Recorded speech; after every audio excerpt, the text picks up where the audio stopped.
Muy buenos días. Vamos a iniciar este día con la introducción a la UDA, Ciencia e Ingeniería de Materiales.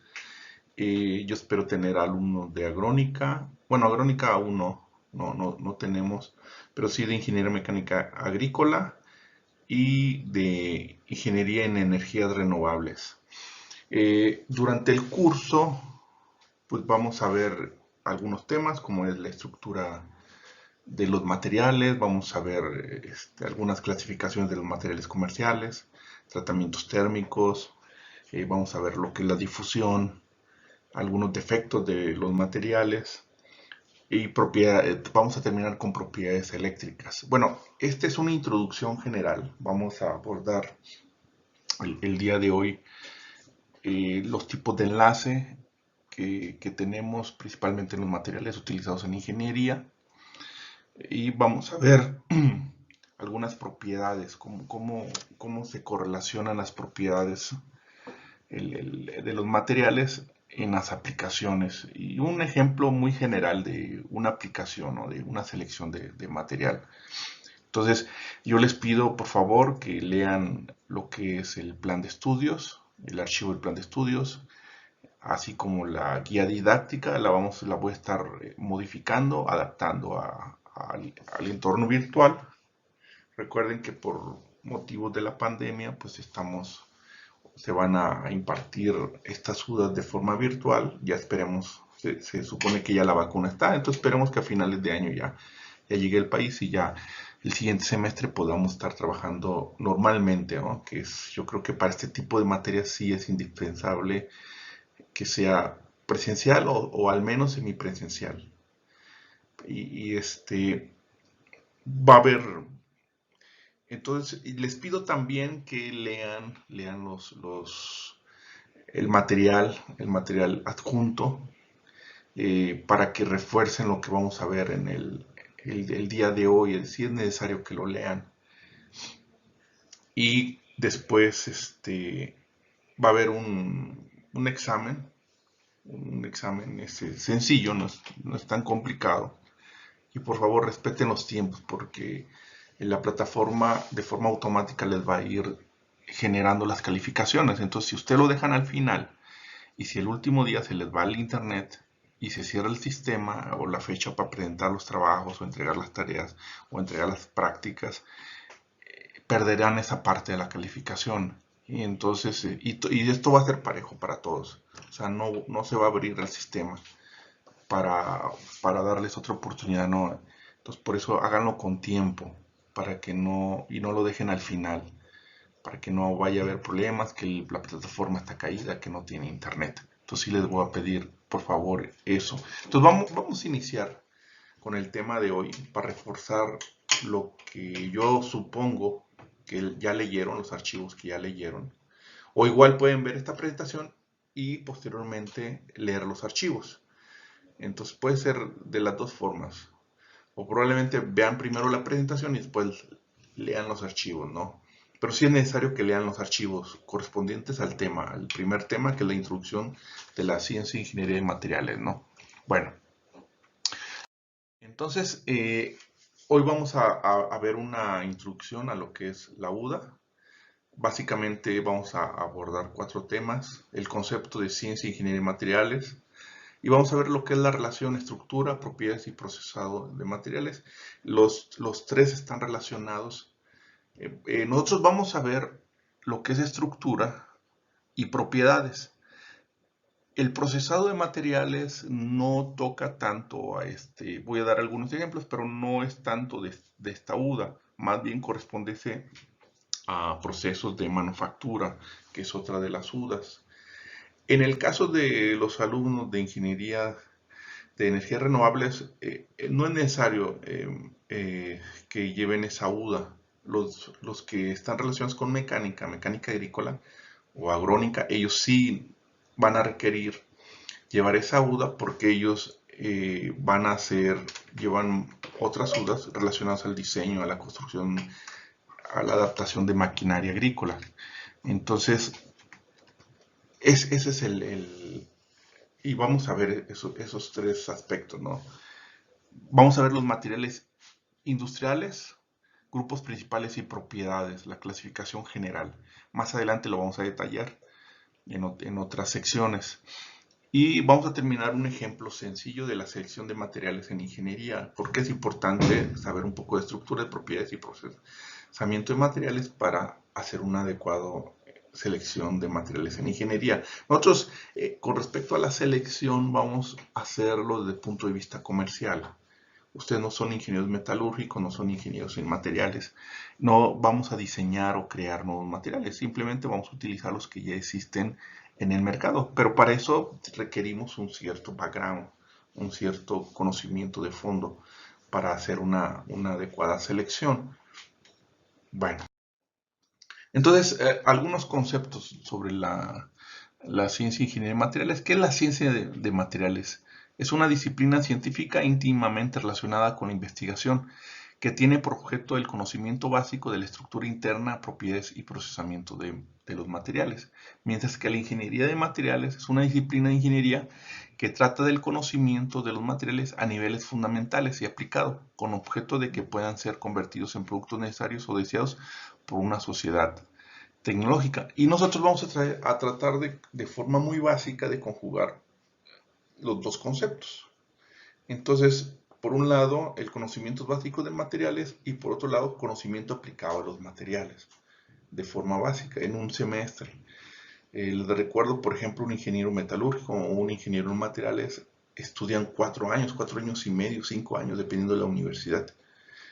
Entonces, lo que nosotros vamos a ver en un semestre, pues ellos lo ven de forma más detallada, más ampliada, en 4 años y medio. Entonces es imposible ser expertos en materiales, pero sí podemos tener conocimientos básicos, ¿no? Para poder resolver problemas directos en el campo de nuestro conocimiento, de la ingeniería. Entonces, el resultante del conocimiento de la estructura, propiedades, fabricación y comportamiento de la ingeniería de materiales. Vamos a abordar lo que es la microestructura, las propiedades. Los métodos de procesamiento no lo vemos en esta UDA y ni las mejoras del comportamiento no lo vamos a ver en esta UDA. Básicamente los dos puntos, ¿no? El análisis de microestructura y el conocimiento de las propiedades. ¿Para qué? Para proponer aplicaciones directas en ingeniería utilizando materiales comerciales, básicamente.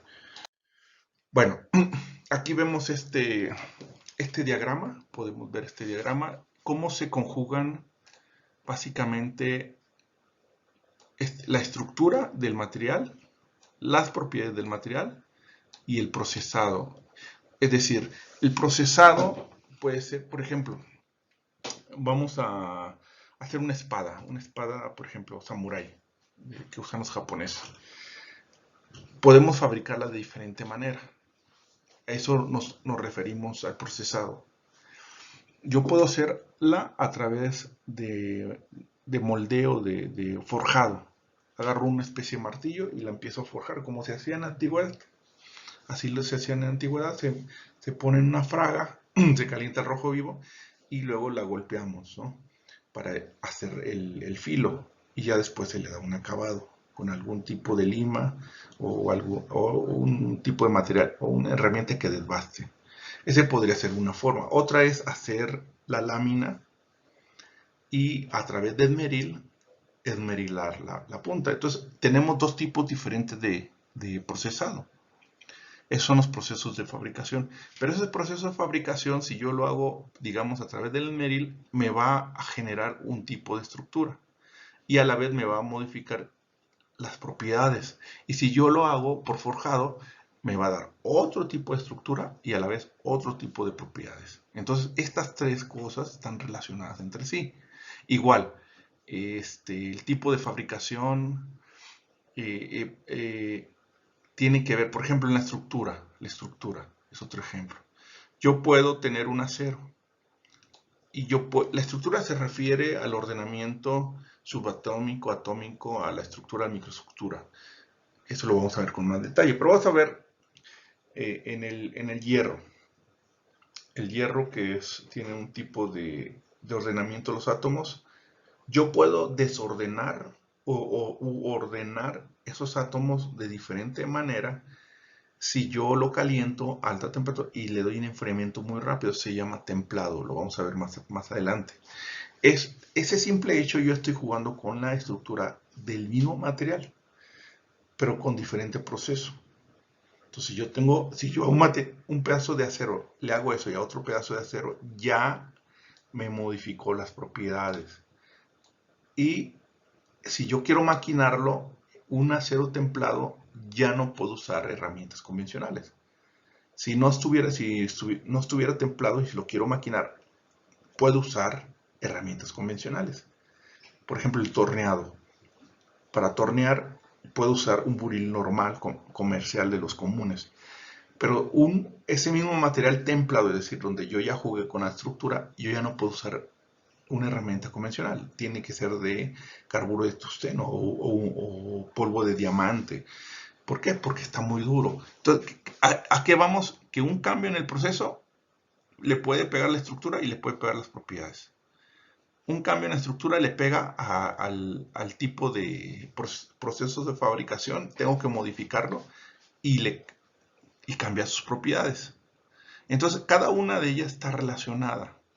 Entonces, por ejemplo, un material templado, el mismo acero templado va a ser más duro, me va a modificar su propiedad física porque va a ser más duro que ese mismo material que no estuviera templado, va a ser más dúctil, más blando, por decirlo así.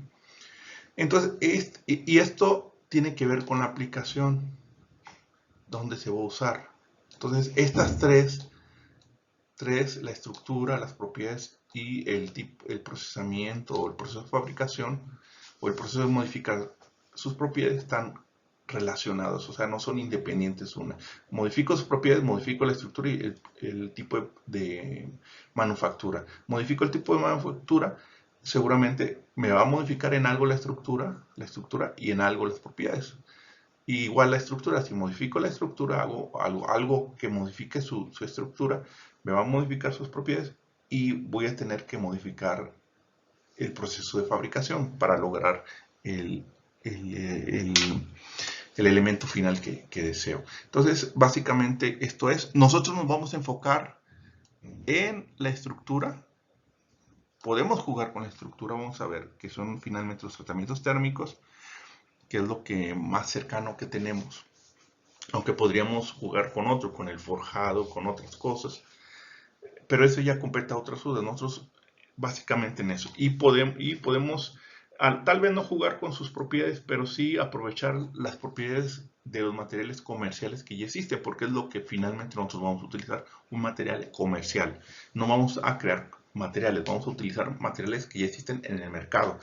Pero para eso vamos a aprovecharnos de sus propiedades. Podemos modificar su estructura y más adelante a los mecánicos pueden tomar en cuenta eso para aplicar un adecuado proceso de fabricación para obtener el producto final deseado. Bueno, continuamos. Vamos a ver lo de la primera parte de la estructura. Hay diferentes niveles de estructura.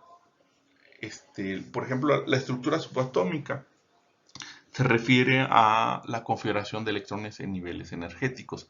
Aquí tenemos un ejemplo, ¿no? En este lado, del lado izquierdo, tenemos una herramienta de corte que se usa bueno, se puede usar en el torno o en la fresadora, pero es una herramienta normal de algún acero, o una aleación, carburo de tungsteno o un acero herramienta, un D2, un D3. Y aquí tenemos del lado derecho ese mismo material, pero con recubrimiento, una película delgada de diamante. Se recubre de diamante. Entonces aquí estamos hablando cómo es la estructura. Este simple hecho de utilizar un material, por ejemplo una aleación y un diamante, esto hace un cambio en sus propiedades. Este va a ser, claro que más duro, pero igual va a ser más frágil. Este va a ser menos duro, pero va a ser más resistente a los golpes, ¿no? Entonces yo puedo cortar con la herramienta, con recubrimiento de diamante, puedo cortar materiales muy duros. Entonces, esta es una estructura subatómica y pues son enlaces covalentes, carbón-carbón, mientras que posiblemente sea un enlace metálico. Entonces, ese simple cambio hace que cambie las propiedades del material. Bueno, básicamente la estructura subatómica se refiere al tipo de enlace. Entonces, las propiedades materiales dependen de la estructura interna y se refiere a la disposición geométrica de los átomos, a la interacción entre los átomos. Esa es una unidad, la disposición geométrica es una unidad estructural básica. El ordenamiento. Ahora, es necesario aquí que repasen esto. Para eso es bueno que lean el material que se adjunta en este capítulo, en este tema o en esta unidad, como quieran llamarle. Todos estos temas pueden verlo en el documento ahí que les adjunté. Entonces, para que por favor lo estudien, que se supone que ya deben de saberlo, porque esto se ve en preparatoria. Y en los cursos de química de preparatoria esto lo vemos, lo que es el concepto del átomo, algunos modelos, el modelo de Bohr, de Schrödinger, se ve el número atómico, la masa, el peso atómico, lo que son los neutrones, protones, se ven las configuraciones electrónicas, si recuerdan las configuraciones SPDF y cómo se llenan con los niveles electrónicos, la electronegatividad, el número de moles, el número de átomos, el número de Avogadro. Todos esos conceptos ya están en la presentación por ahí en los archivos que les adjunté, que les voy a pedir por favor que lo lean. Entonces, la estructura atómica, subatómica, viene definida por cómo se unen los átomos y la naturaleza de las fuerzas que lo unen. Aquí es donde entra el tipo de enlace. El tipo de enlace de los átomos. Supongamos que tenemos dos átomos. Tenemos dos átomos. Ahí tenemos dos átomos. Entonces, estos dos átomos, hay dos fuerzas que interactúan de forma simultánea. Una fuerza de atracción y una fuerza de repulsión. Como los dos tienen electrones, se repelen, pero los dos tienen también los núcleos. Entonces el núcleo se atrae con los electrones, pero a la vez el electrón de este átomo se repele con el electrón, pero a la vez se atrae con el núcleo. Entonces hay dos fuerzas que interactúan. Una fuerza de atracción entre las cargas positivas y negativas, pero simultáneamente hay una fuerza de repulsión entre las cargas positivas con las positivas y las cargas negativas con las negativas. Entonces, cuando la suma de estas dos cargas se anulan, va a llegar un punto de equilibrio y eso se logra a una distancia, una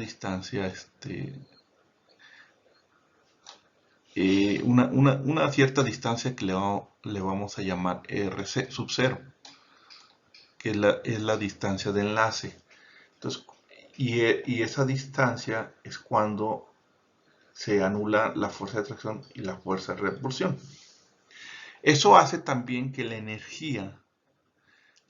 esa energía que se utilizó, si ustedes agarran y los unen y llegan a ese punto clave en donde esas fuerzas se anulan por sí solas y ustedes sueltan los átomos, se van a quedar a esa. Entonces ahí ya se originó un enlace.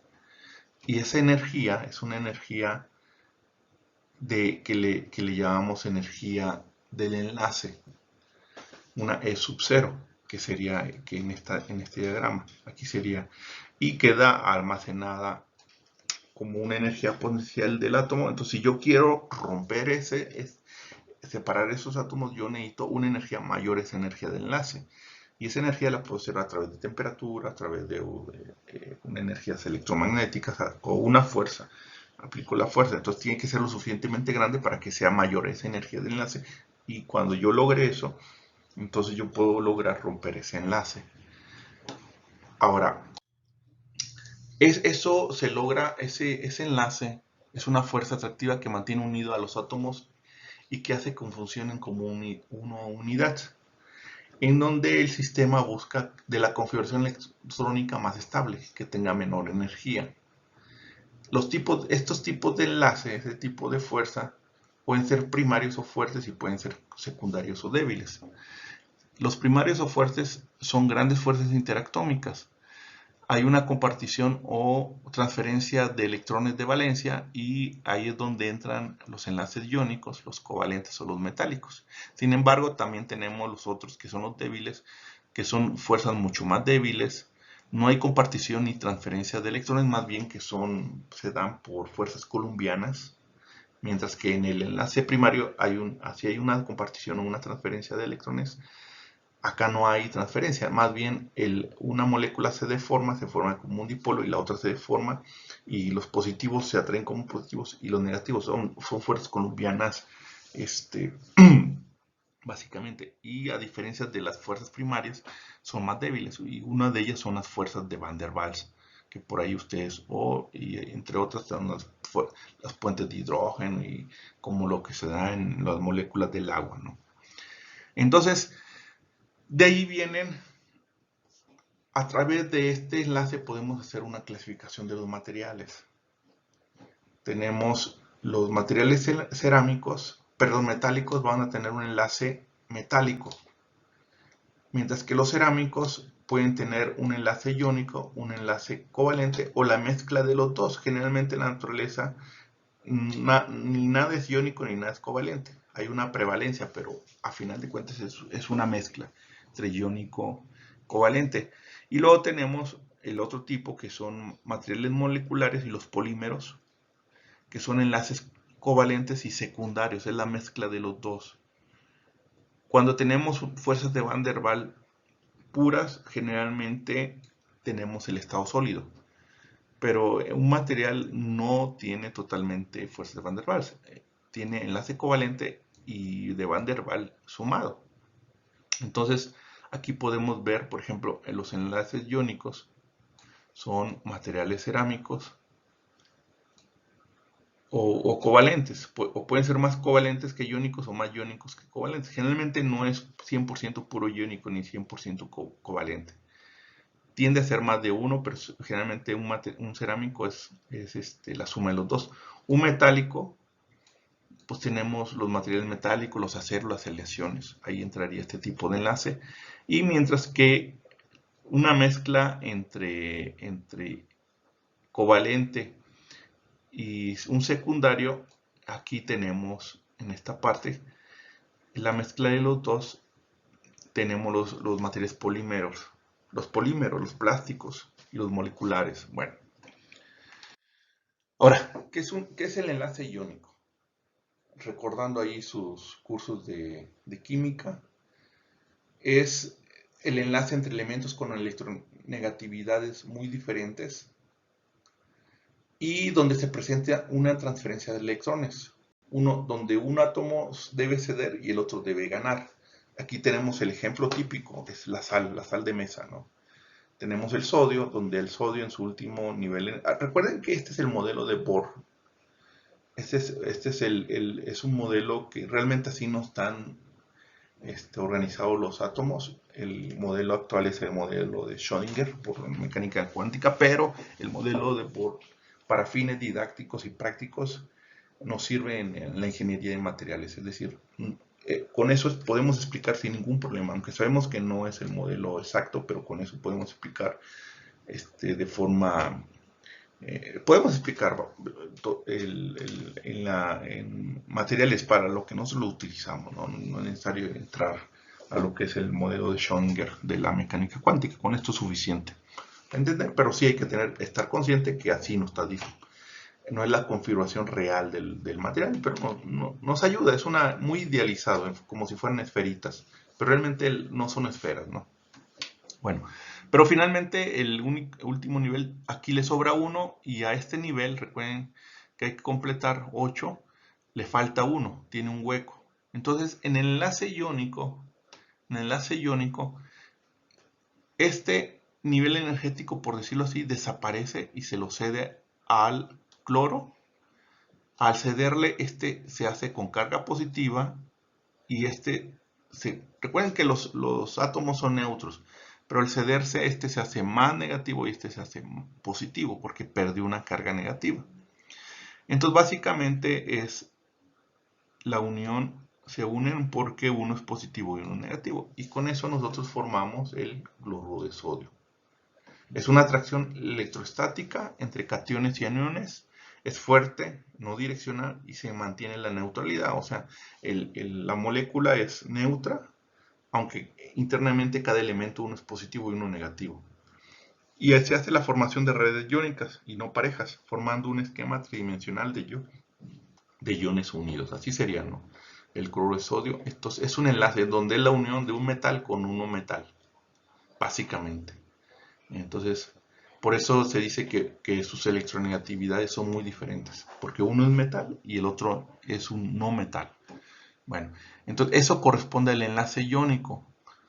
Y pues hay muchos materiales, principalmente las sales, son con enlace iónico. Una característica que puede ser disuelto por una solución polar, una solución no polar. Por ejemplo, el cloruro de sodio es disuelta, podemos separar los cationes de los aniones utilizando agua. Habrá otros que podríamos, por ejemplo, los aceites, que podríamos usar alcoholes para separarlos. Bueno, por lo general el enlace iónico es típico. Son materiales duros debido a la fortaleza del enlace. Son difícilmente deformables y son quebradizos. Es una de las características. Ustedes lo ven en la de sal, lo pueden sin problema quebrar. Los granos de sal son grandes y lo que hacen los pulverizan, pero eso es fácil, ¿no? Tiene un elevado punto de, de fusión y son pocos conductores. Algunos ejemplos son, por ejemplo, el óxido de calcio, el óxido de magnesio, el óxido de aluminio, la alúmina. Tienen este tipo de enlace iónico. El covalente lo que hace es cuando se comparte los últimos niveles energéticos, no se cede. A uno le falta y al otro. Por ejemplo, aquí tenemos esta molécula, el cloro. A este cloro, si lo vemos así, le falta uno. Y aquí le falta uno. Entonces lo que hace, comparte aquí. Compartiría, se comparte. Entonces están compartiendo. Y se mantiene el último nivel energético. Y siguen manteniéndose neutros. Pero es como si usted le toma la mano a su compañero y su compañero le toma la mano a usted. Entonces es un enlace más fuerte que el iónico. Sigue cada átomo es neutro y por tanto su enlace es muy fuerte. Entonces se da entre no metales relativamente próximos en la tabla periódica con electronegatividad similar. Entonces esto se da entre no metales donde se comparten los electrones. Aquí están compartiendo un electrón para completar el último nivel energético. Eso lo hace más estable. Y el enlace está constituido por una pareja de electrones compartidos. Se forman moléculas, el enlace es bidireccional, es más fuerte que el iónico, tanto más fuerte cuanto más pares de electrones se formen.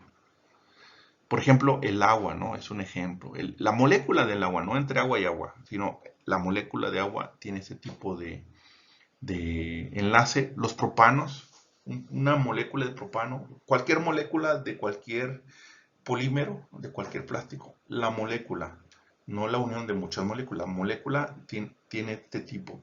Si ustedes recuerdan, vimos el tipo de enlace de los polímeros, que es una suma entre un covalente y uno principalmente Van der Waals. Pero si agarramos una cadena de la molécula de cualquier plástico, son enlaces covalentes. Entonces, los enlaces covalentes. Entonces, las propiedades de los sólidos con enlaces covalentes son bien diferentes según la fuerza de enlace. Entonces, por ejemplo, el metano, si bien no recuerdo, este es metano, es blando, es aislante y de baja temperatura de fusión, porque el metano está unido a otros metanos. O sea, hay una unión entre metanos y metanos. Entonces, la molécula que es el CH4, internamente esa molécula tiene un enlace covalente, pero la unión de esa molécula con otra molécula ya no es covalente, sino es de Van der Waals. Por eso es blando, es aislante. Generalmente los covalentes son aislantes. ¿Por qué? Porque para que se dé una conducción tiene que haber un movimiento de cargas. Y aquí los electrones están clavados, no se mueven. Eso permite que sean aislantes. Y debido a que entre uno y otro molécula tienen enlaces secundarios, por eso su temperatura de fusión es baja. El diamante es diferente, el diamante es muy duro, un alto punto de fusión. ¿Por qué? Porque entre molécula y molécula, entre átomo y átomo, su tipo de enlace es covalente. Eso hace que sea muy, muy, muy duro. De hecho, es de los materiales, el material más duro. Es la referencia del material más duro. Es extremadamente aislante, pero es extremadamente frágil también.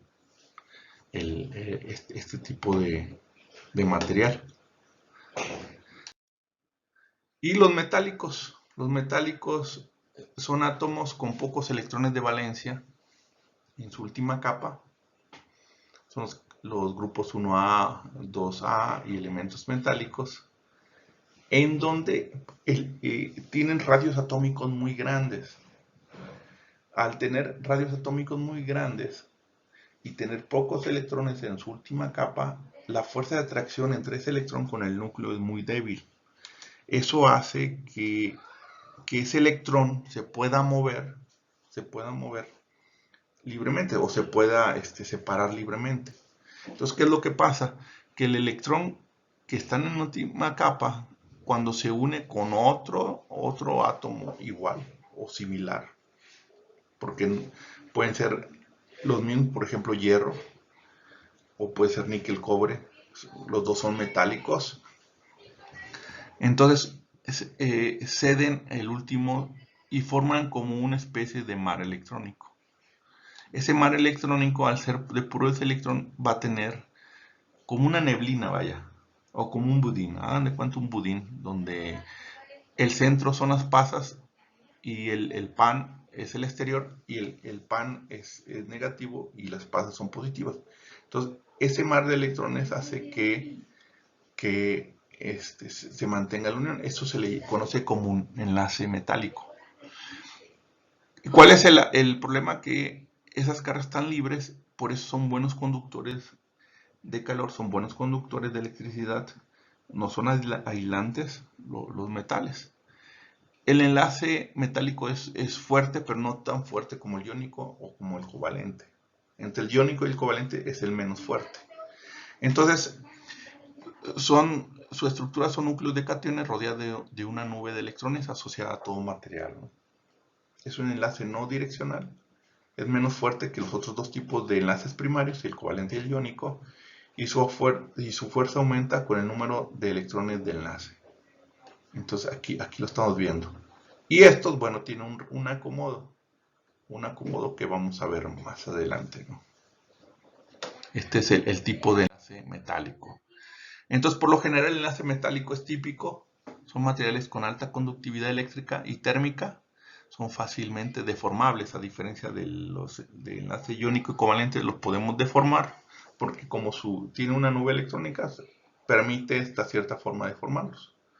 Sus puntos de fusión son de moderados a altos, ¿no? Algunos ejemplos de los materiales que tienen este tipo de enlaces son el aluminio, el hierro, el cobre, el oro, los aceros, las aleaciones, ¿no? Que vamos a ver más adelante. Tienen este tipo de enlaces. Entonces, básicamente, esos son los enlaces.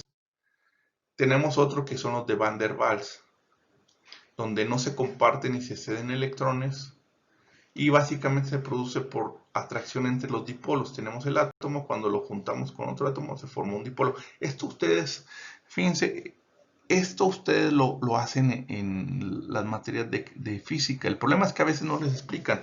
En física, en la prepa, probablemente ustedes vieron, o a lo mejor no recuerdan, pero seguramente sí lo vieron, cómo calcular dipolos. Y lo que estaban ahí resolviendo es esto, los enlaces de Van der Waals, nada más que a veces el profesor pues, no sabe y no les explica, y a veces ustedes por eso tienen la mala idea y dicen, ¿para qué si me sirve esto? No, sí sirve porque aquí lo vemos. Claro, no a nivel de cálculos, porque no es nuestra carrera hacer eso, pero por ejemplo los metalúrgicos y los ingenieros en materiales, pues sí estaríamos haciendo cálculos, calcular las fuerzas de atracción de los enlaces de Van der Waals, y eso se puede hacer a través de dipolos, y eso lo vemos en física 3, generalmente cuando vemos electromagnetismo, electricidad y magnetismo, ahí vemos los cálculos de dipolos, y lo que estamos haciendo es viendo los enlaces de Van der Waals. Entonces, cuestión, si quieren profundizar, pues abrir un libro de física y revisar eso de los dipolos. Y eso no es más que los enlaces generalmente entre los líquidos que se da a través el de Van der Waals, se da en el estado líquido principalmente. Y de forma más débil en el estado gaseoso. Son enlaces de Van der Waals. Entonces, por eso cuando estamos, recuerden, son 4 estados de la materia: el sólido, el líquido, el gaseoso y el plasma. Cuando hablamos del estado sólido, pues ahí tenemos enlaces de tipo metálico, de iónico y covalente, o la mezcla, los más débiles, la mezcla de covalente con Van der Waals. Cuando hablamos de líquido tenemos puentes de hidrógeno Van der Waals, y cuando hablamos de sólido tenemos una especie de Van der Waals, pero muy débil, o de plano la atracción es prácticamente insignificante. Entonces, y cuando vemos nosotros estos problemas en física, pues estamos viendo Van der Waals, y estaremos entendiendo cómo se da el enlace tipo en líquidos principalmente, o hasta en gases, ¿verdad? Entonces, aquí se producen por la atracción entre dipolos, porque el átomo cuando se junta con otro átomo, por ejemplo, generalmente el agua, por ejemplo, el agua, tengo una molécula de agua, la junto con otra, y al deformarse, las cargas positivas se juntan con las negativas y las negativas con las positivas. Es una redundancia, pero bueno. Entonces, aquí lo vemos. El positivo trata de juntarse con el negativo y el negativo con el positivo. Este tipo de enlace no se comparte en electrones, es por la deformación de la molécula o por la orientación de la molécula, y es el tipo de atracción más débil que hay, que son de Van der Waals. Entonces el mecanismo de enlace es similar al iónico, atracción de cargas de signo opuesto, pero más débil, pero sin la transferencia de electrones. Pero acuérdense que en el iónico hay una transferencia de electrones. Uno de los electrones cedió, aquí no cede, se deforma en forma de dipolo, estaba así, y se deforma y forma un dipolo. Entonces, 2 moléculas se deforman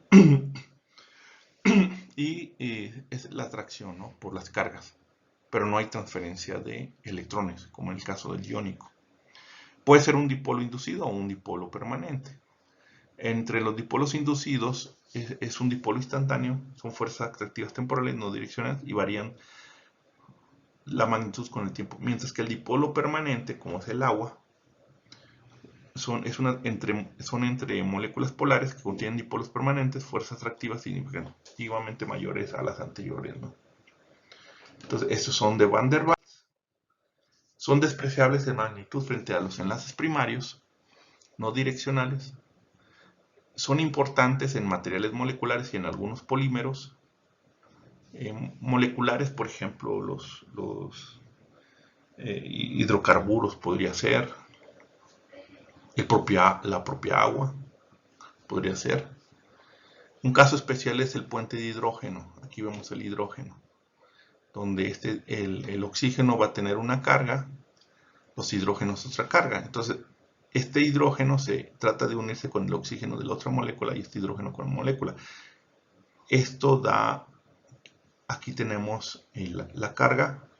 Los hidrógenos tienen una carga positiva, los oxígenos negativa. Recuerden que dentro de esta molécula es covalente y esa es la atracción. No es tan fuerte como unos polímeros. Esta atracción del agua, que es un caso especial del puente de hidrógeno. Por eso está en estado líquido. Es un estado líquido. Bueno, entonces aquí vemos lo que son las energías de enlace y algunos ejemplos de las energías de enlace. Tenemos la energía de enlace del enlace iónico, del covalente, del metálico y el secundario, que es como el de Van der Waals. Por ejemplo, el covalente, que habíamos dicho que es el más fuerte, es el que tiene la mayor energía de enlace. Por tanto, si tiene una alta energía, voy a necesitar, si utilizara temperatura, que es una especie de energía, a final de cuentas, necesitaría una alta energía para lograr separar, por ejemplo, el diamante. Por eso el diamante se funde a 3550. El iónico, que es menos duro que el covalente, requiere una menor temperatura de fusión, una menor energía. Para romper ese enlace necesitaría esta energía. Y eso lo logro a 801 grados centígrados. Y el metálico, que es la energía, por ejemplo, en un caso del aluminio, necesitaría 640. Y el de Van der Waals, por ejemplo, un ejemplo es el cloro. El cloro, que es secundario, necesitaría incluso a temperatura ambiente. Por eso es la propia temperatura del ambiente hace que rompamos el enlace y que sea un gas. Entonces, porque su energía de enlace es muy baja, ¿no? Entonces, la energía del enlace, que al final de cuentas tiene que ver con el tipo de enlace, condiciona las propiedades del material, como módulo de elasticidad, resistencia mecánica, temperatura de fusión, el coeficiente de dilatación térmica. Tienen que ver mucho, ¿no? Entonces, esta energía de enlace. Entonces, ¿qué tiene que ver a la vez con las fuerzas que yo requiero para llevarlo a esta distancia y para mantenerse en equilibrio? Entonces yo, a final de cuentas, esta es la energía de enlace, la energía que yo requerí. Yo agarro dos átomos que yo necesito gastar para tratar de unirlos y llevarlos a esa distancia donde las fuerzas de repulsión y de tracción se anulan. Lo suelto ahí quedaría y ya generó el enlace, el tipo de enlace. Entonces, aquí tenemos una relación entre las propiedades por el tipo de enlace. Entonces, si yo tengo partículas con un enlace covalente, van a ser moléculas. Si es un envase covalente reticular, van a ser átomos. Iónicos van a ser iones y metálicos iones. El enlace va a ser el covalente molecular, va a ser secundario. El covalente molecular se refiere a la mezcla entre el covalente más Van der Waals. Y el covalente reticular es covalente puro. Únicamente tengo eso, ¿no? Y aquí, ¿cómo afecta? Por ejemplo, en el metálico son materiales duros o blandos, son buenos conductores y su punto de fusión es moderada o alto. Mientras que en el iónico son duros pero frágiles, son aislantes porque se comparten los electrones, uno cede y uno los electrones y su punto de fusión es alto. Mientras que el covalente son muy duros, son los más duros que el iónico y el metálico. Son mejores aislantes o los mejores aislantes, mejor incluso que el iónico, y su punto de fusión son muy altos. Mientras que el covalente molecular, que es una mezcla entre covalente y Van der Waals, como son los polímeros, son muy blandos, mucho más blandos que los metálicos, son muy buenos aislantes, no tan buenos como los covalentes, pero sí tan buenos como los iónicos. Por eso, por ejemplo, cuando en los equipos eléctricos utilizamos los plásticos porque son buenos aislantes. Y ya cuando se requiera mayor aislante, pues utilizamos los covalentes, como es por ejemplo los soportes que ven ustedes en los postes de CFE son de un material,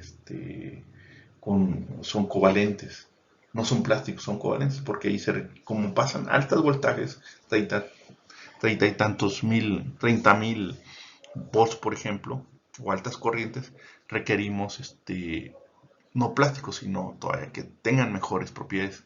Y pues de los covalentes moleculares, su punto de fusión es el más bajo, mucho más bajo que el metálico. Pues un plástico lo podemos fundir a 50, 100 grados, dependiendo del plástico, ¿no?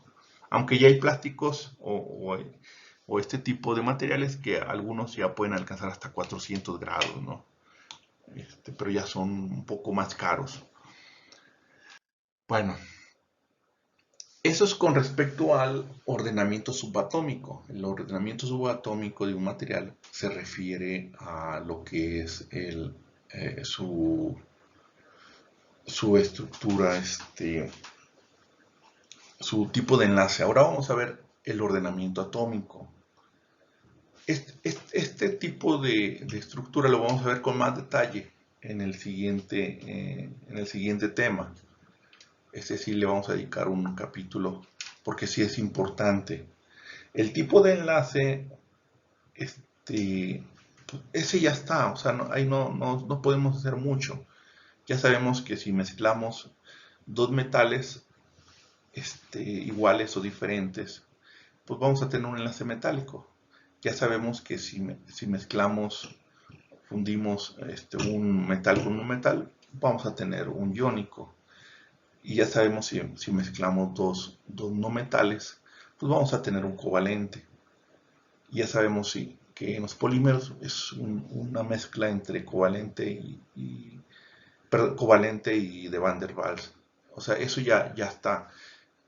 Pero tenemos la estructura de ordenamiento atómico. Con eso sí podemos jugar un poco, modificar.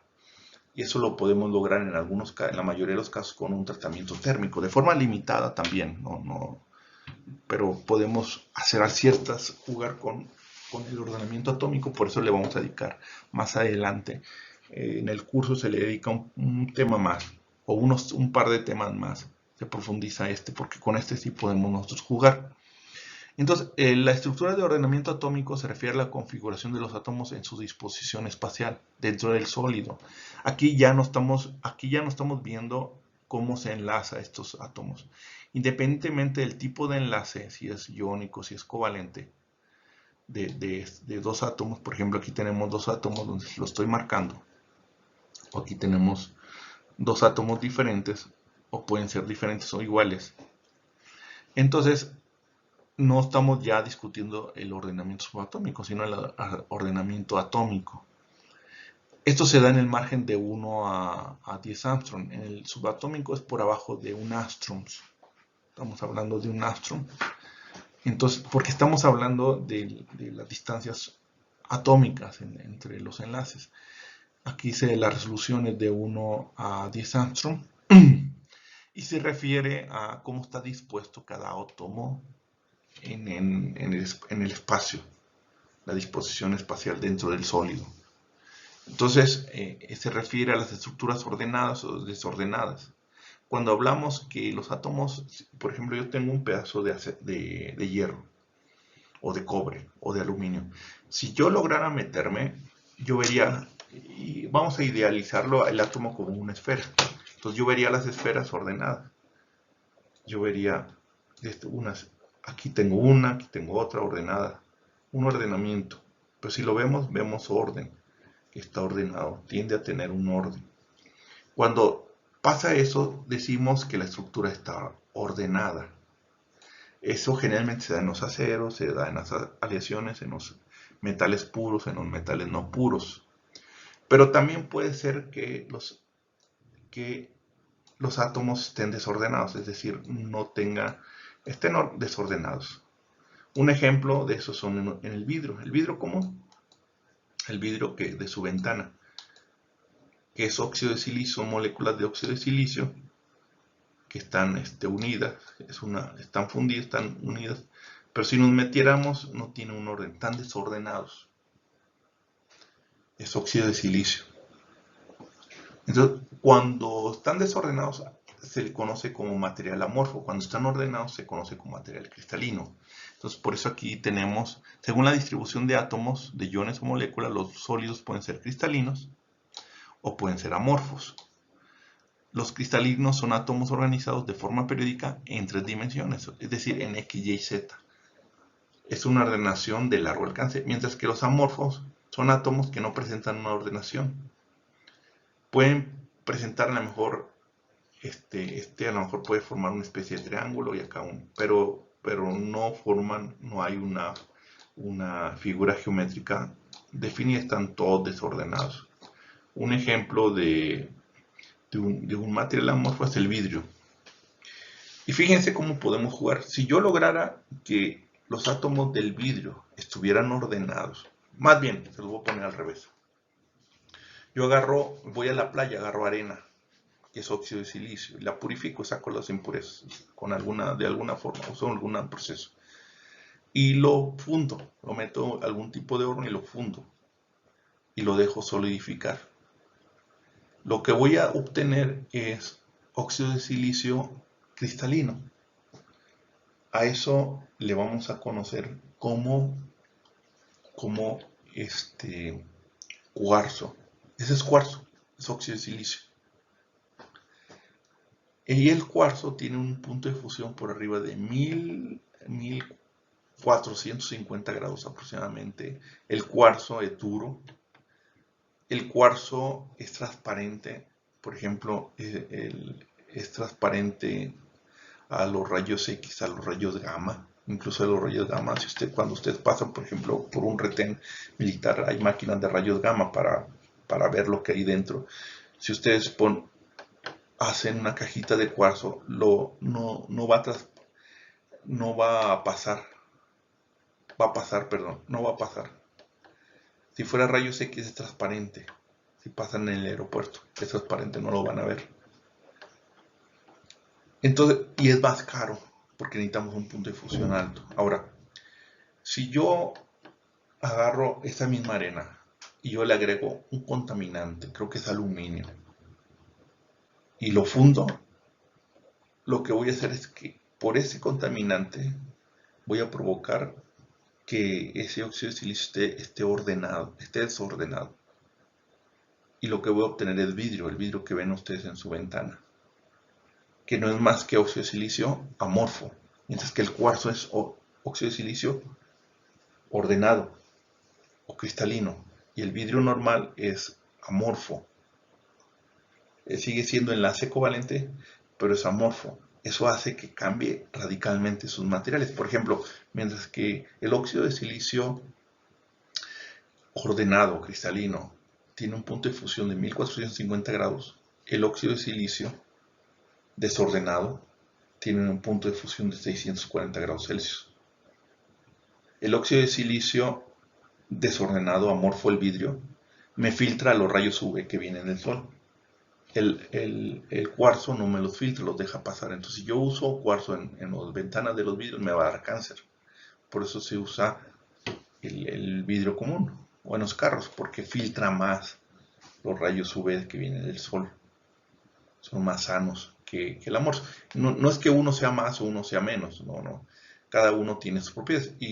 Entonces, por eso es importante la estructura atómica, porque yo puedo jugar con eso. ¿Y cómo juego? En el proceso de fundición. A lo mejor no nosotros, pero sí un ingeniero metalúrgico. En el proceso de fundición puede obtener un óxido de silicio ordenado o puede obtener óxido de silicio desordenado. Entonces obtendría o vidrio o cuarzo. Y el cuarzo es más caro. Es más caro, pero sirve para, por ejemplo, hacer hornos de alta temperatura. Los podemos utilizar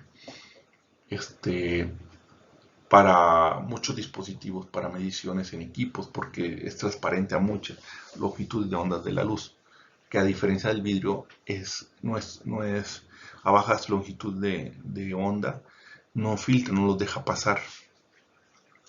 Entonces, es cuando hablamos. Y en sí los polímeros, que recuerden que es una mezcla entre enlace covalente iónico, en sí la mayoría son amorfos. Algunos se llaman semicristalinos porque tienen cierto ordenamiento, cierto ordenamiento. Pueden presentar cierto ordenamiento, pero en general se consideran que los polímeros son amorfos, no tienen un ordenamiento. Son como espaguetis, una sopa de espagueti, en donde el espagueti son las cadenas del polímero y dentro del espagueti ese enlace covalente. Si ustedes agarraran un espagueti sería bien difícil romperlo, pero entre un espagueti y otro espagueti se da por Van der Waals. Por eso es una mezcla de enlace covalente con el iónico. Bueno, entonces eso permite que a nivel atómico nosotros podemos jugar con sus propiedades. Y aquí vemos dos ejemplos. El aluminio que si nos metiéramos tuviera este ordenamiento. Su estructura atómica sería una especie de cubo, mientras que el magnesio tendría este ordenamiento, sería hexagonal, como un hexágono. Podríamos nosotros ordenarlo en forma de hexágono. Entonces, por eso es importante. El simple hecho, por ejemplo, otro ejemplo, le daba del vidrio, el carbón. El carbón, por el simple hecho de cambiar la forma de que esté ordenado, el carbón es cristalino. Podemos obtener el diamante o podemos obtener el grafito. Y es una diferencia. Y si el diamante es carbón, el grafito es carbón. Mientras que uno es transparente, el otro es negro. Mientras que uno es de los materiales más duros del mundo, el otro es muy blandito, lo usamos en las puntas de los lápices. Es carbón. El diamante es carbón, nada más que el ordenamiento, o sea, su estructura atómica es diferente. Uno se logró a temperatura ambiente, a presión atmosférica. Se supone que el diamante ese tipo de ordenamiento se logra a altas presiones y altas temperaturas, está abajo del subsuelo.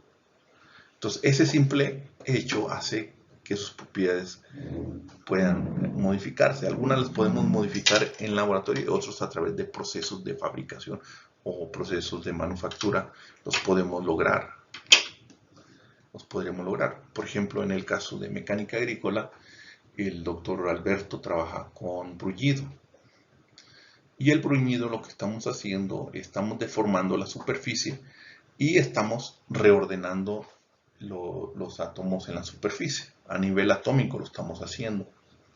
Estamos modificando la distancia interatómica de átomo a átomo. Y ese simple hecho hace que la superficie sea más dura. Eso se le llama bruñido. Igual, muchos procesos de fabricación podemos jugar, ¿no? La temperatura.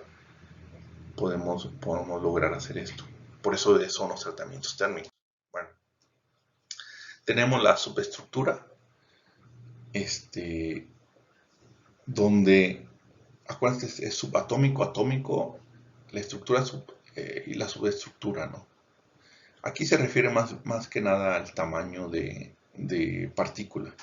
No es lo mismo que yo tenga dióxido de titanio microscópico a nivel, no sé qué, partículas grandes, a que esté del orden nanométrica, tiene otras propiedades de nanómetros. Por ejemplo, los nanocristales. Bueno, tenemos la microestructura. Hay una práctica de microestructura, a ver si lo logramos ver, porque necesitamos ir al laboratorio. Esto lo podemos ver en un microscopio óptico, tenemos uno en el laboratorio. Vamos a ver si lo logramos hacer. Esperemos que esto de la pandemia se logre. Y se refiere al tamaño de grano del material. Entonces, es el nivel de organización interna que permite distinguir detalles estructurales observables a través de un microscopio óptico. Y el margen de resolución, estamos hablando ya de 1 a 100 micras. Ahí podemos ver fases. Y de los sólidos vamos a ver qué son las fases más adelante, la estructura granular, los tamaños de grano. Igual hay un proceso de manufactura con que yo puedo modificar, por ejemplo, el tamaño de grano. Eso que ustedes ven de diferentes colores. En la figura, por ejemplo, este es un grano, ¿no? Este es un grano. Yo lo puedo hacer más chico o más grande.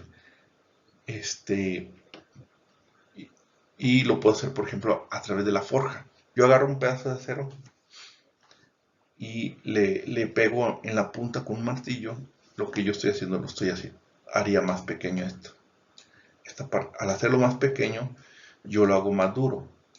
Y ese proceso se logra a través de la forja o el bruñido también. Es como hacían los samuráis sus espadas. Por eso las espadas son muy duras. Porque se hacen a través de forjado. Y entonces yo esto, cada grano se hace más pequeño. Entre más pequeños sean los granos, entre más pequeño, más duro es el material. Y uno de los varios procesos que puedo lograrlo es a través de fundición o a través del forjado, o del laminado, o del hilado, yo puedo lograrlo. Aquí tenemos otro ejemplo, ¿no? A escala microscópica. Como yo a escala microscópica, este es alumina, óxido de aluminio, los dos son óxido de aluminio, pero la diferencia es que este es un material con 3% de porosidad. Aquí ustedes pueden observar los poros. Y aquí hay menos porosidad, solo el 0.3%.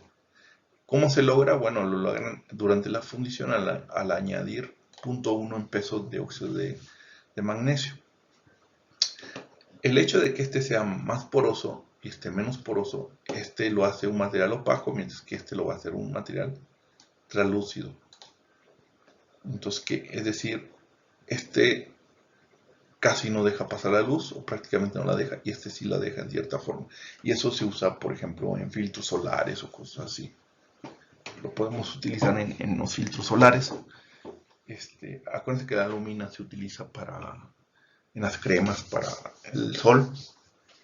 Entonces, yo puedo lograr en una película delgada que pase luz o que pase menos o más luz. Entonces, esa es a escala microscópica, ¿no? Y la macroscópica ya es lo que vemos con nuestros ojos. Ya estamos hablando de 1000 nanómetros para arriba. Es el nivel en el que se aprecian los detalles macroscópicos observables a simple vista con instrumentos ópticos de bajo aumento del celular o con nuestros propios ojos o por técnicas no destructivas, radiología o ultrasonidos. Entonces, eso es, y generalmente lo usamos para revisar defectos, fracturas o defectos en la fundición o porosidades, cosas así, ¿no? Ahora, de las propiedades de los materiales es una sola clasificación, hay muchas. Cuando hablamos de propiedades mecánicas, hablamos de, por ejemplo, resistencia a la rotura, alargamiento, límite elástico, tenacidad, dureza.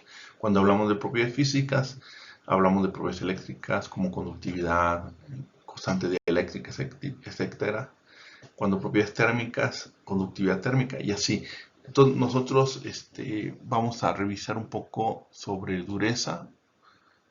Por ahí tenemos una práctica de dureza. Y en el último capítulo vamos a ver sobre propiedades eléctricas. Las térmicas, las magnéticas y las ópticas se ven prácticamente en física.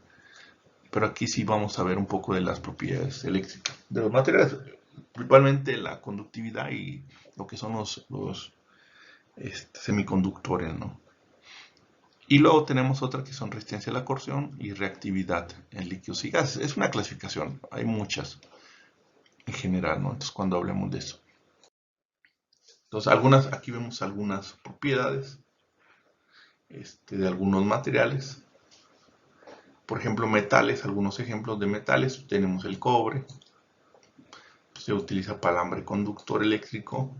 ¿Por qué? Porque tiene alta conductividad eléctrica y buena formabilidad. Algunos ejemplos del cerámico es esta mezcla óxido de silicio, óxido de sodio, óxido de calcio, que es el vidrio para ventana, o esta mezcla, o estos, que es refractarios para contener metal fundido.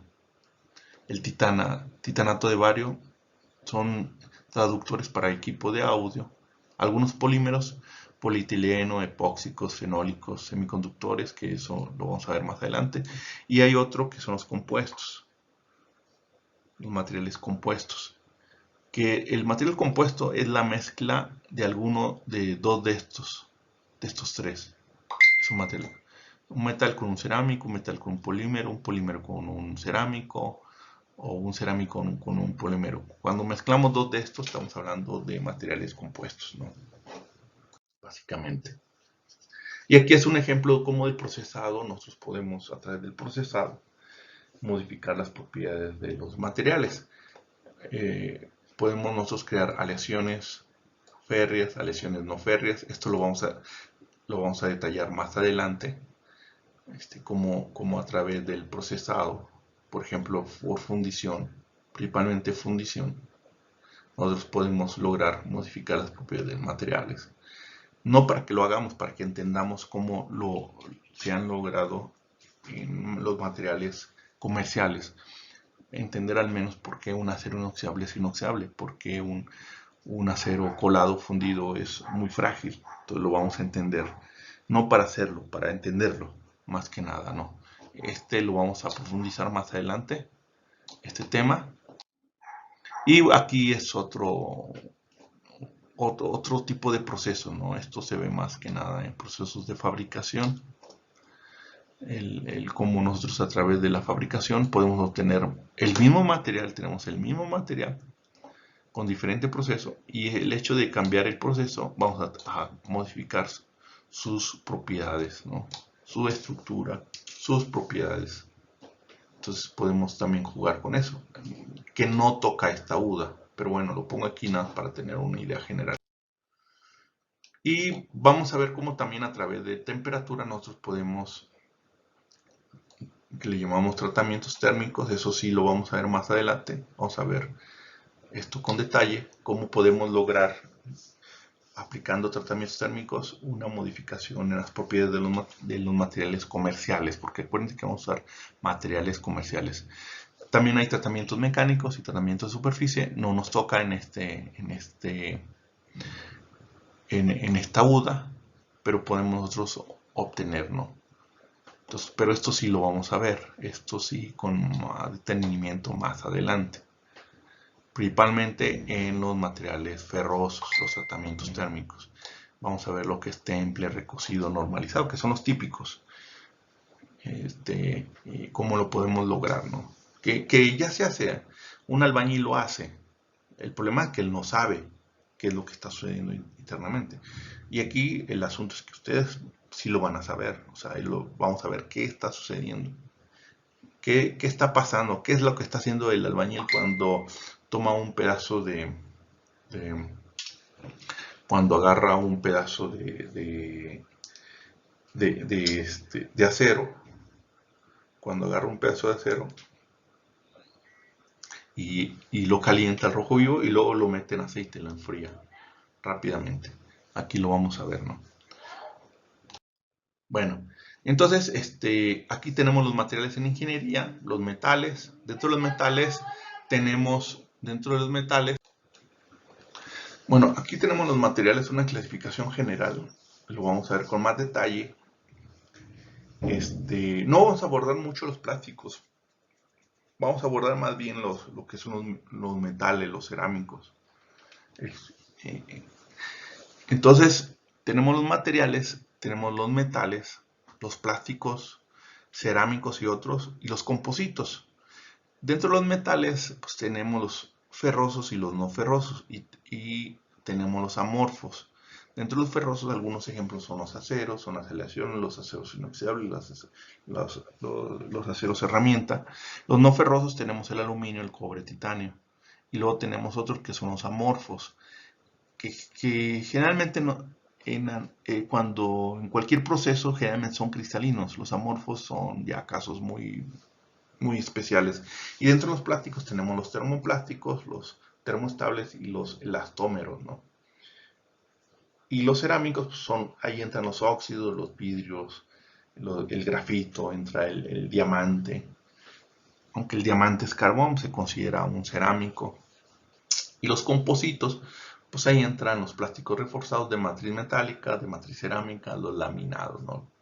Se supone, o algunos asumen que la madera es una especie de composito, se podría considerar. Entonces, esto lo vamos a ver con más detalle, con excepción de los plásticos. Aquí hay una relación, esto lo pueden consultar con más detalle en las notas los documentos que adjunto para este capítulo, lo pueden estudiar con más detalle. Es una clasificación muy general de las propiedades de los metales, de los cerámicos, de los polímeros y de los materiales compuestos, entendiendo que los materiales compuestos es una mezcla de dos o más materiales, en donde uno va a ser un material reforzante y el otro va a fungir como un aglomerante. Un ejemplo tradicional es el hormigón, la losa de su casa, ese es un material compuesto. ¿Por qué? Porque tenemos cemento y tenemos varilla.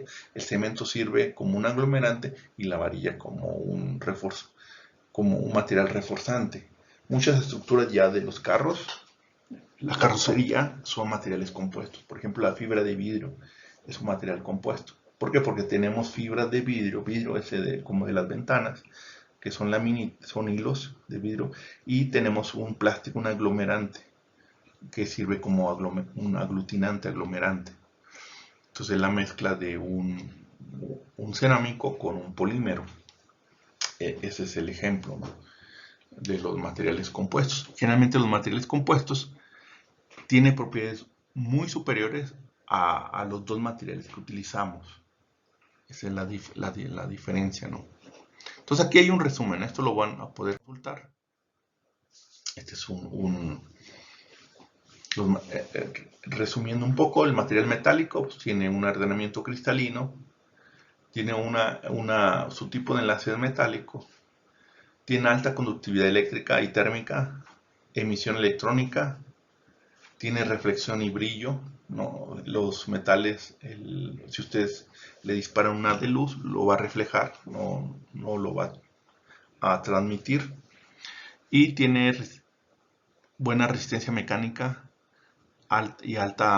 una muy buena resistencia mecánica y es plasticidad, ¿no? Pueden ser maleables, dúctiles.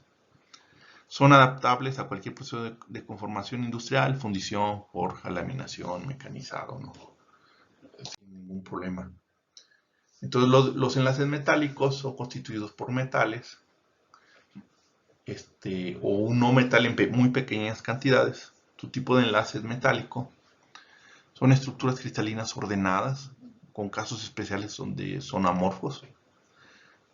Tienen alta densidad, son muy pesados, buena resistencia mecánica, son tenaces, son deformables, buena conductividad eléctrica y térmica, son opacos, alta reflectancia, reflejan la luz, no la dejan pasar.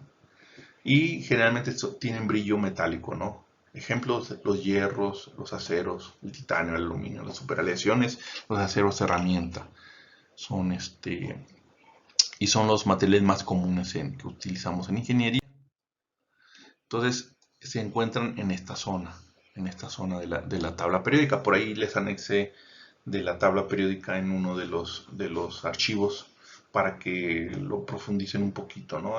Es ameno, o sea, dedíquenle por favor tiempo, o sea, dedíquenle tiempo. Si alguien de ustedes puede comprar un libro de ciencia y materiales y tenerlo ahí en su biblioteca, sería excelente para en un futuro. Ustedes no saben dónde van a caer. Conozco alumnos que trabajan, por ejemplo, en tratamientos térmicos. Entonces no saben dónde van a caer. Bueno, aquí algunas aplicaciones son aplicaciones para conductores, por ejemplo, el cobre, el aluminio, sus aleaciones. Tiene aplicaciones estructurales, por ejemplo, las aleaciones férreas, no férreas. Lo podemos ver en motores. De hecho, ya los monoblocks de los motores son aleaciones, generalmente no aluminio, de aluminio. Anteriormente eran fundiciones, pero ya podemos ver que son aleaciones. Algunas aplicaciones. Los materiales cerámicos, resumiendo, pues tienen un ordenamiento cristalino de átomos o moléculas. Sus uniones interatómicas son enlaces iónicos o covalentes o una mezcla de ambos. Pues son algunas de sus propiedades pues, que son buenos aislantes eléctricos y térmicos. Su temperatura de fusión son altas. Entonces, por ejemplo, en los hornos, lo ideal es utilizar cerámicos, pero a veces son difícil maquinar. ¿Por qué? Porque sus propiedades, su dureza son muy altas, no admiten deformación plástica, no podemos deformarlos, no pueden, no son maleables, porque tienen baja tenacidad, son materiales muy frágiles. Con respecto al procesado, pues son difíciles de procesar por fusión debido a su temperatura alta. No podemos deformarlos, se sinterizan, es decir, son partículas y las fundimos y hacemos sinterización. Se hace moldeo, se funden, pero requerimos este equipo costoso, por eso son caros a veces procesarlos. Bueno, están constituidos por un metal y un no metal, formando compuestos. El tipo de enlace fundamental es, como ya lo hemos dicho, iónico y covalente, o la suma de los dos, o iónico, o preferentemente covalente. Son cristalinos, aunque también algunos podemos hacerlos no cristalinos, como el caso del vidrio común, o una mezcla de ambos. No son tan pesados como los metales, son menos pesados. Tienen resistencia mecánica elevada a altas temperaturas. Tienen una elevada dureza, pero son frágiles, indeformables. Son refractarios, aislantes, refractarios, soportan altas temperaturas. A diferencia de los metales, los cerámicos son opacos, son translúcidos, algunos son transparentes, como el vidrio. Algunos ejemplos son las cerámicas tradicionales, el cemento, el vidrio, el cerámico del piso de su casa, esos son los vidrios, los semiconductores, ¿no? Entonces aquí vemos el ejemplo, por ejemplo, los alabes de una turbina son de cerámico, muchos rodamientos son de cerámico, muchas piezas de máquina donde no va a tener choques son de cerámico. Entonces, muchos elementos de máquina son de cerámico, podemos ver que son de cerámico, ¿no? Muchas herramientas de corte son de cerámico, carburo de silicio, nitruro de silicio. Herramientas o discos de corte son de cerámico. Anteriormente se usaban de aleación o de acero herramienta, ya actualmente están usando de cerámico. Entonces, algunos tipos de aplicaciones, los tradicionales son las arcillas, los feldespatos, ¿no? Para la cocina, instrumentos de la cocina. Tenemos en ingeniería tenemos, por ejemplo, las alúminas, la circonia, la magnesia, el carburo de silicio, el nitruro de silicio, son algunos. Cerámicas funcionales, por ejemplo, en materiales dieléctricos. Cuando ustedes van a la cocina y le pican el botón y le echan una chispa, son cerámicos ahí. Son titanatos generalmente, o los piezoeléctricos, ¿no? El cuarzo, los titanatos, los circonatos, o materiales magnéticos. Entonces, por ejemplo, ferritas de hierro, de bario, de estroncio, eh, o materiales para descontaminar aguas por fenómenos físicos como la fotocatálisis o electroluminiscencia, cosas así. Lo utilizamos mucho en la electrónica, la tecnología de la electrónica, los cerámicos. Y es la unión generalmente pues, de un no metal con un metal, donde las electronegatividades son muy diferentes. ¿Sí? Entonces, bueno, un metal o un no metal o un no metal con un no metal, ¿no? Un metal con un metal para el caso del enlace iónico y esto es para el caso del enlace covalente. Entonces, pues esto es lo que define, ¿no? las propiedades de los materiales. Por eso es importante estudiar las propiedades de los materiales. Y luego tenemos los polímeros. Los polímeros que son estructuras, son cadenas, donde, por ejemplo, aquí tenemos cadenas, donde dentro de la cadena son enlaces covalentes. pero la unión entre cadena y cadena es un enlace secundario, un enlace débil, ya sea porque aquí hay suelto una carga y se unen, o un átomo que está cargado y se unen. Entonces, entre cadena es covalente y de cadena a cadena es generalmente Van der Waals. Esos son los polímeros. Entonces, no tienen electrones libres, por tanto son aislantes eléctricos y térmicos. Eh, Debido al enlace secundario de Van der Waals, su resistencia mecánica es menor incluso que un metal. Su plasticidad es elevada. ¿Por qué? Porque este enlace se puede correr.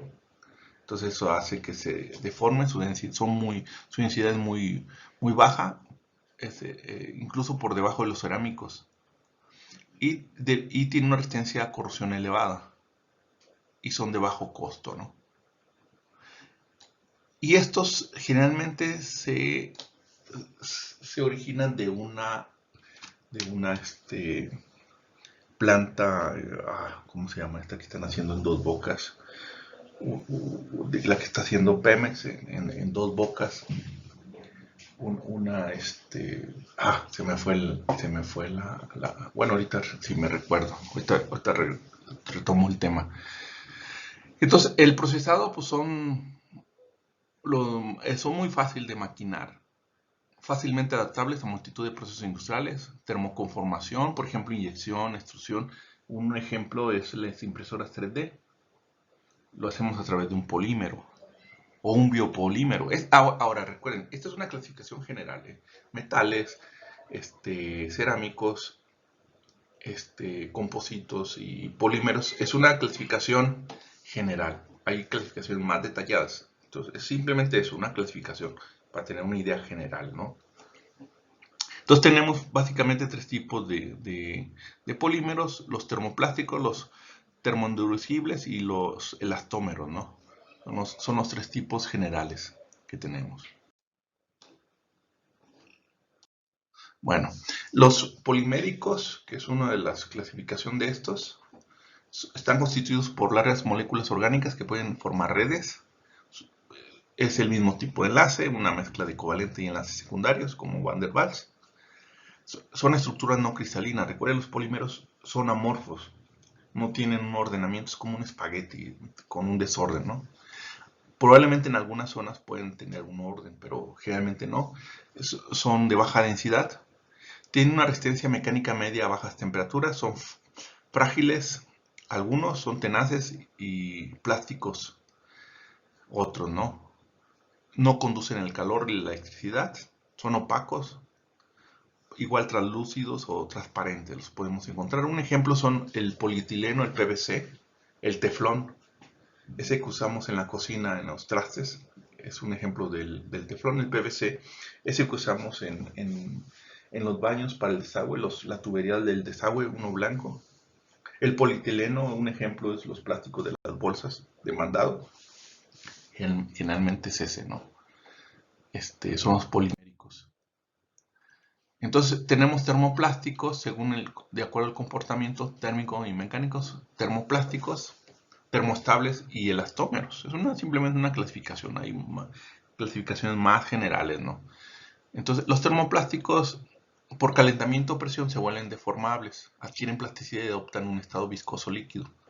Este proceso puede repetirse en principio indefinidamente. Son fusibles y solubles.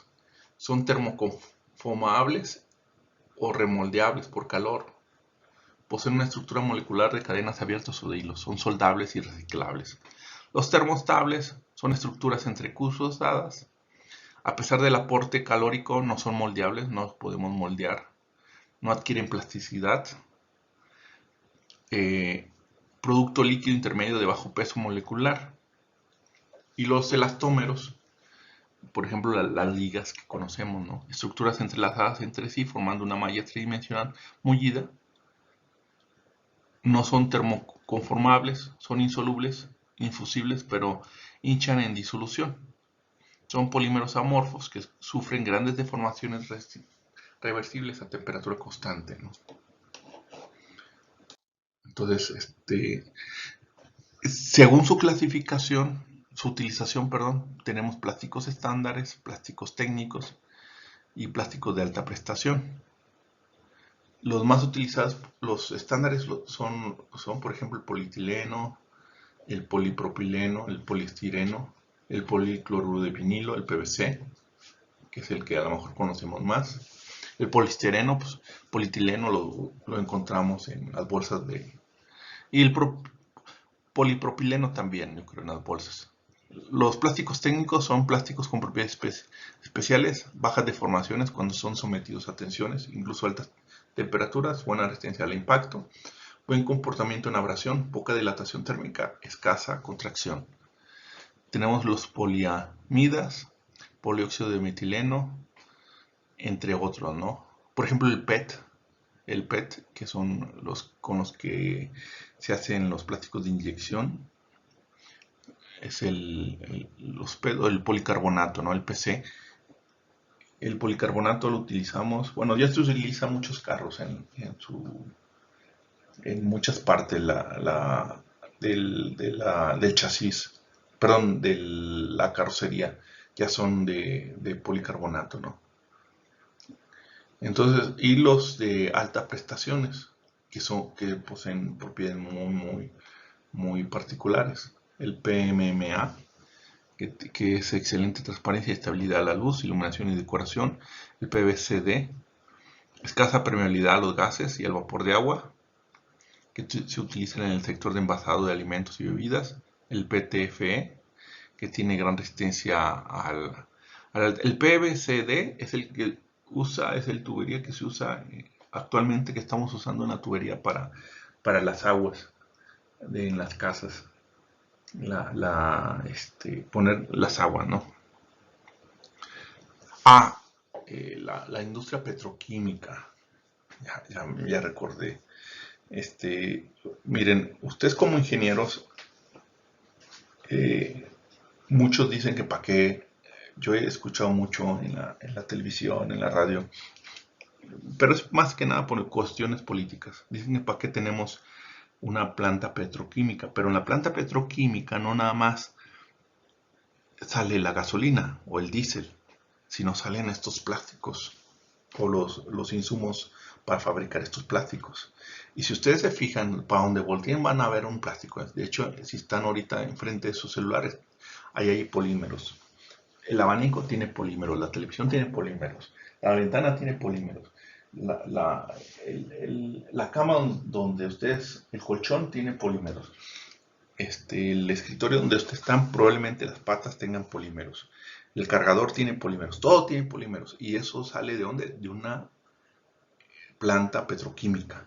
Entonces, muchos dicen que para qué, que no es negocio la gasolina, no, pero de ahí salen los insumos para fabricar estos materiales. Por eso es importante que México tenga plantas petroquímicas, no nada más sale petróleo, perdón, gasolina. De petróleo salen estos, de ahí fabricamos la mayoría de estos plásticos, o los insumos principales, o la materia prima para fabricar estos plásticos. Entonces, si nosotros no fabricamos, tenemos nuestras propias plantas petroquímicas, todo esto lo tenemos que importar. Pero ¿para qué lo importamos si tenemos petróleo y nosotros podemos sacar muchos de estos materiales?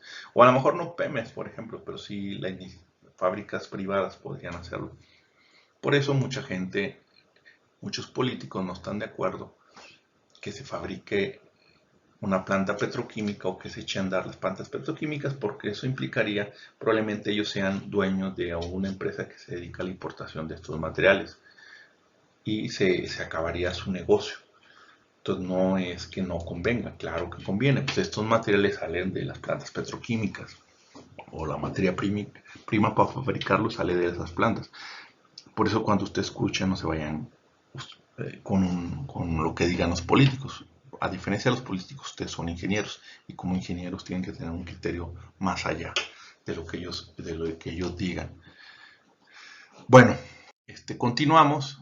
Estos son los termoplásticos, algunos son cadenas lineales, tienen plasticidad porque las cadenas se unen una a ella y se pueden deslizar, eso permite que tengan plasticidad. Tienen ablandamiento por calor, por eso se llaman materiales termoplásticos, una transición vítrea y se utilizan para aislamiento eléctrico, tuberías, envases, entre otros, ¿no? Entonces aquí tenemos, ¿no? Generalmente carbón, hidrógeno, entre otros. Son cadenas orgánicas. Los polímeros son los termoplásticos, los termoestables o termoendurecibles, veríamos así, que son cadenas entrelazadas, como lo que es el espagueti, que están entrelazadas. Dos cadenas con grupos funcionales más complejos, extensión de enlaces entre cadenas, configuración reticulares. Son estables con calor, no termoplasticidad. Son la resina, las baquelitas, melaminas, poliesteres. Sirven para aislante y para matriz de materiales compósitos también. También pueden servir. Aquí algunos ejemplos, ¿no?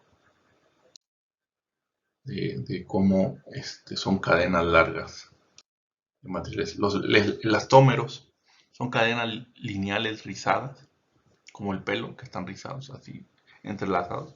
Comportamiento elástico elevado, presencia de enlaces insaturados en cadenas, saturación y refuerzo de uniones, vulcanización. Se utiliza para juntas, sellados de uniones, fabricación de gomas, neumáticos. Son algunos de los elastómeros. Y los materiales compuestos, pues ya dijimos que es la suma de dos materiales diferentes. Se utiliza mucho en la industria de la aviación. Estos son compuestos de dos o más materiales. Mejoran las propiedades débiles de unos y potencializa las fuertes de otros, conservando la forma inicial. Son formados por un aglomerante, la matriz, más refuerzos, ¿no? Y las combinaciones comunes, compuestos de matriz polimérica, o una matriz metálica, o una matriz cerámica. Entonces, un ejemplo es la fibra de vidrio, el hormigón armado. Son algunos de los ejemplos, ¿no? Los materiales compuestos. Entonces, puede ser dentro de la tabla periódica uno con enlace metálico, un cerámico o un plástico. Te pueden formarlo, ¿no? Entonces, los materiales compuestos se producen cuando dos materiales se unen para dar una combinación de propiedades que no pueden ser obtenidas en los materiales originales. Eso es, por ejemplo, el Kevlar es uno, el grafito polímero, el vidrio polímero, son algunos materiales compuestos, ¿no? Aquí tenemos algunos ejemplos. Puede ser a través de partículas en una matriz y partículas embebidas en esa matriz. Por ejemplo, la grava del cemento, carburos de metal, cuchillas de corte o contactos eléctricos. Podría ser con partículas. Podría ser fibras. Aquí está, la madera podría ser un ejemplo, se considera como un material compuesto. La fibra de vidrio podría ser otro. Así y lo tenemos con láminas. Lámina A. Un ejemplo ahí, por ejemplo, el triplay. El triplay podría ser. Porque recuerden que la madera es una combinación de varios. Aunque pudieras como podría ser como un material compósito, un biocompósito por llamarle así, porque es un biomaterial a final de cuentas. Entonces, podría ser eso. El triplay. Ahorita no se me viene a la mente otro ejemplo así. Pero cuando tenemos láminas, ¿no? Se utiliza mucho en la construcción. Es un material compuesto. Entonces, aquí está lo mismo, reforzado con partículas, reforzados con fibras. Aquí tenemos algunos ejemplos. Las fibras ordenadas de esta forma, desordenadas, o de esta forma, o de plano desordenado, ¿no? Dependiendo. Cada uno le da sus propiedades particulares. Y aquí tenemos, de acuerdo al módulo específico de la tensión y resistencia específica, ¿no? Como, por ejemplo, la fibra de vidrio, estaría aquí. Aquí tendríamos con una matriz, tendríamos con titanio, con aluminio, una fibra matriz con matriz polimérica y partículas de grafito, de boro epóxico, o un fibra con una matriz metálica. ¿Cómo podemos jugar con sus propiedades? Muchos de estos materiales ya se venden de forma comercial, ¿no? Por ejemplo, la fibra de vidrio puede utilizar para hacer barcos o para hacer las cajas de los camiones de transporte. Se utiliza mucho para los asientos, por ejemplo, los asientos en los autobuses son de fibra de vidrio, que es un material compuesto. Entonces, y por último, cuando se pretende diseñar un nuevo producto o mejorar uno existente, es necesario elegir sus materiales constituyentes de una manera racional, teniendo en cuenta todos los factores que influyen en el producto final, así como en su vida de ciclo. Por eso es necesario tener un conocimiento general.